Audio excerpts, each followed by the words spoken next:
Maharashtra today 24 news सत्य परिस्थितीचा सविस्तर आढावा।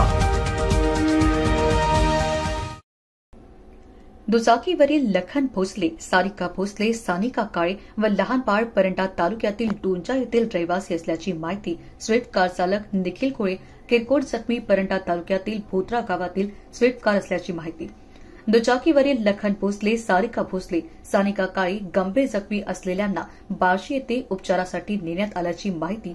स्विफ्ट कार चालक निखिल कोळे किरकोळ जखमी, त्याला उपचारासाठी परंडा येथील उपजिल्हा रुग्णालयात नेण्यात आल्याची माहिती। महाराष्ट्र टुडेसाठी समीर ओवाळ, परंडा, धाराशिव। आजच महाराष्ट्र टुडे 24 न्यूजला सबस्क्राइब करा आणि सत्य परिस्थितीचा सविस्तर आढावा पहा।